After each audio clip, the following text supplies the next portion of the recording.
ലാലിനെയോ സുരേഷ് ഗോപിയെയോ ഭർത്താവായി വേണം. ലക്ഷ്മി ഗോപാലസ്വാമി. പെണ്ണിനെ പൗരുഷം കൊതിപ്പിക്കും.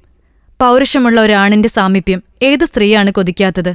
അവർക്ക് ഭർത്താവായും വേണ്ടത് ഇത്തരത്തിലുള്ള പുരുഷ കേസരികളെയാണ്. ഇതാ ലക്ഷ്മി ഗോപാലസ്വാമി മനസ്സ് തുറന്നത് ഒരു പ്രമുഖ മാസികയ്ക്ക് വേണ്ടിയാണ്. അവർ പറയുന്നത് ഭർത്താവായി കിട്ടാൻ താരം ആഗ്രഹിക്കുന്നത് മോഹൻലാലിനെയോ സുരേഷ് ഗോപിയെ പോലുള്ള കരുത്തുറ്റ ഒരാണിനെയാണത്രേ. ഇവരെപ്പോലുള്ള ആളെ ഭർത്താവായി കിട്ടുന്നവർ ഭാഗ്യവതിയാണെന്നും കൂട്ടിച്ചേർക്കുന്ന താരസുന്ദരിക്ക് ചില നടന്മാരോട് താൽപ്പര്യം തോന്നിയിട്ടുണ്ട് പോലും.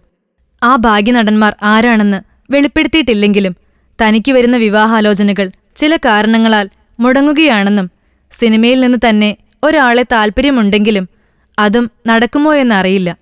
ഒരു കലാകാരിയെ തിരിച്ചറിയാനുള്ള സഹൃദയനെ പങ്കാളിയായി കിട്ടാനാണ് ഞാൻ കാത്തിരിക്കുന്നതെന്നും ലക്ഷ്മി ഗോപാലസ്വാമി വെളിപ്പെടുത്തുമ്പോൾ ലാലിനെയും സുരേഷ് ഗോപിയെയും പോലെ മറ്റാരാണ് സിനിമയിൽ ലക്ഷ്മിയെ കൊതിപ്പിക്കുന്നതെന്നറിയാൻ ഞങ്ങൾ ആരാധകർക്ക് താൽപ്പര്യമുണ്ട്. അതിനായി കാത്തിരുന്നുകൊണ്ട് ഫിലിം കോട്ട്. കൂടുതൽ സിനിമാ വിശേഷങ്ങൾക്കായി ഈ ചാനൽ സബ്സ്ക്രൈബ് ചെയ്യൂ. Film coat.